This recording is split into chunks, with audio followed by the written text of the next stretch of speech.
A year ago, at Lake Victoria in America, countless people lost their lives to the deadly piranhas. One day, these vicious fish make their way into a city water park crowded with hundreds of people. What happens next will decide everyone's fate. This is the story of the survival movie Piranha. The movie begins with a news report showing how, a year earlier, the supposedly extinct piranha species wreaked havoc at Lake Victoria, killing many people. As a result, the government shut down the lake. Over time, as people moved away, the area fell into economic crisis.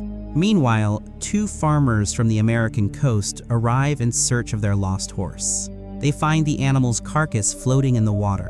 As they try to drag it to shore, they don't realize that piranhas had already laid eggs inside its body. During the struggle, the eggs start to spill out. When their flashlight goes out, they use a lighter, and the flame reacts with the chemicals from the eggs, causing a massive explosion. The blast cracks open the eggs, releasing hundreds of baby piranhas. Within moments, the fish attack and kill both farmers.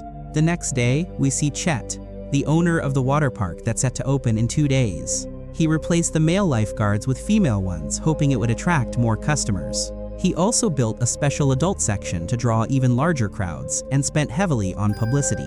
Chet's stepdaughter, Maddie, returns home for her summer vacation but dislikes his entire idea of the water park. However, since Chet owns 51% of the park, Maddie can't argue much. That night, Maddie visits the park with her friends Ashley and Shelby. We also meet Barry, Maddie's close friend who works there. Barry secretly likes Maddie, but never had the courage to tell her. Maddie's ex-boyfriend Kyle, now a police officer, is still on friendly terms with her and hopes to win her back someday. Later, Shelby spends time near a lake with her boyfriend Yash. She suggests they go for a swim, and Yash agrees. As they enjoy the water, piranhas start circling around them. When one brushes against Shelby's leg, she thinks it's Yash and feels uncomfortable, mistaking it for inappropriate touching. Feeling cold, she gets out of the water, unaware of the danger lurking beneath. Elsewhere, Ashley and her boyfriend Travis are spending time together inside a car near the lake. Due to a mistake, Travis accidentally presses the accelerator, causing the car to roll into the lake. Ashley manages to escape, but Travis is trapped inside. Before anyone can help, piranhas surround the car and brutally attack them both. Ashley screams for help, but no one's nearby. Soon, they become the next victims of the piranhas. The following day, preparations are in full swing for the grand opening of the water park. Maddie looks for Ashley, wondering why she hasn't shown up. No one seems to know where she is. When they inform the police, they recover Ashley's car from the lake, but there are no bodies inside. Hearing that her friend is missing, Shelby becomes terrified and sits by the lake, heartbroken. Maddie comforts her, assuring that Ashley will be found soon. Just then, they notice something moving in the water. Scared, they try to run, but Shelby's foot gets stuck between two planks of the dock. Maddie helps her get free, but as they flee, both fall into the water. The piranhas rush to attack, but the girls manage to climb out. Suddenly, a piranha leaps out of the water, and Maddie kills it with a rock. Seeing the fish up close, she realizes it's a piranha. Barry starts researching piranhas on YouTube, then visits Mr. Goodman, an expert, along with Maddie and Kyle. Goodman keeps a live piranha in his aquarium for study. He explains that Lake Victoria and Cross Lake are not connected, meaning the piranhas must have traveled through man-made pipelines.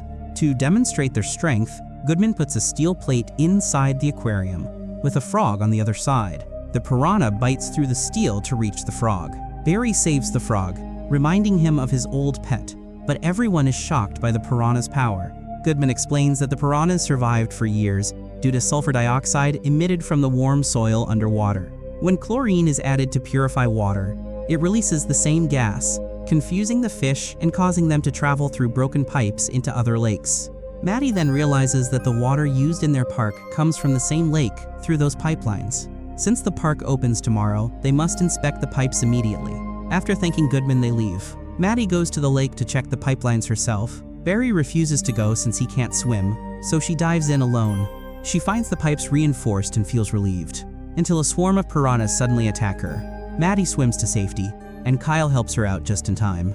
It's revealed that Chet had illegally built an alternate water connection for the park. Kyle knew about it, but kept quiet after taking a bribe. The next day, the park opens with much fanfare. Chet invites celebrity David to attract a bigger crowd. Among the guests is Deputy, the same officer who saved lives during the Lake Victoria incident but lost both legs in the process. Traumatized by the event, he now fears water but has come to overcome that fear. Despite trying, he still hesitates to step into the pool.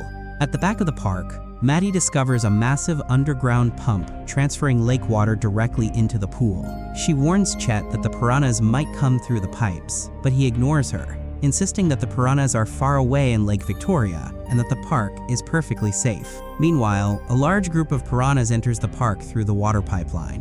When one woman spots them, she immediately informs Maddie. Maddie urges the lifeguards to clear the pool, but they don't take her seriously. She runs to Chet, who also refuses to act. Maddie then takes it upon herself to alert everyone, but Kyle stops her and drags her away. Moments later, chaos erupts as the piranhas invade the pool, attacking everyone in sight. People scream and scramble to escape. Deputy, wearing his titanium prosthetic legs, jumps into the pool to help. The piranhas can't bite through the metal, allowing him to rescue many children. He starts blasting the fish with a shotgun attached to his leg. Meanwhile, Chet doesn't care about the dying people. He's only worried about his money going to waste. Maddie punches him in anger, blaming him for everything. She tells Barry to head to the control room and open all the levers to drain the pool. In the chaos, Barry finally confesses his feelings to Maddie before running off to the control room with David. Chet tries to escape with bags of cash, but drives into a wire banner that slices his neck, killing him instantly. At the control room, Barry and David push up the levers, and the pool starts draining fast. Maddie jumps into the water to rescue the trapped people. As the water level drops, panicking and asks for help, but instead of helping her, Kyle cowardly runs away, leaving her behind. Maddie gets pulled toward the drain, and a giant piranha lunges to kill her. Barry sees this and smashes it with a shovel, saving Maddie's life. Meanwhile, David pours gasoline into the pipe and throws in a lit cigarette. The explosion rips through the pipelines, killing most of the piranhas. With the water almost drained, people finally begin to calm down. Just then, a little boy walks to the pool's edge to take a picture of a dead piranha. Suddenly, Goodman calls Maddie and warns that piranhas can survive out of water for a long time. Hearing this, Maddie rushes to save the boy, but before she can reach him, a piranha leaps out and bites off the child's head. And with that shocking moment, the movie comes to an end.